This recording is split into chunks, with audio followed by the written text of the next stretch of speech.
Happy Monday, witches. Today's card pull is from our Witch Oracle card deck, written by Angie Sullins. Artwork is by Silas Tabal. Today's note from our Witch's Almanac is that the moon is in Pisces, and it also says to change a color. Divine Masculine. Chances are, unless you are one of the very lucky few, you were not raised with a living example of the divine masculine embodied.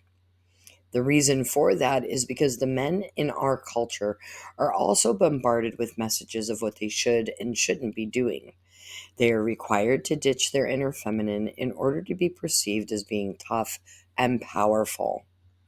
They often contort themselves to meet the unrealistic demands of a toxic patriarchy. That means we were not exposed to the healthy traits of masculinity, such as balanced leadership, conscious protection, and healthy assertiveness. They were all in short supply. As a result of the masculine voice inside of our heads often being critical, harsh, and domineering, your femininity deserves an inner masculine presence who encourages, leads, challenges, and downright worships your femininity. A witch knows that while she may not have been raised with a good example of masculine divine, it is her job to discover a means of growing him within herself. She is willing to release the toxic thoughts and ideals inside her head that would diminish or try to control her. She is willing to embrace the fierce, wild God inside herself who can hold her feminine in his great protective arms.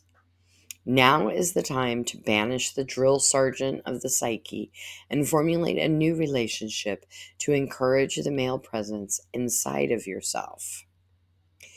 Many of us do not know what a positive masculine influence is in our life. One of the plethora of reasons is because of toxic masculinity has been so revered and honored and taught to what is a good example of what masculinity should look like. We are now awakening and realizing just how much damage this perspective is, not only to the women in the world, but to the world itself. Today, the card is challenging us to do something nice and honor your inner masculine divine.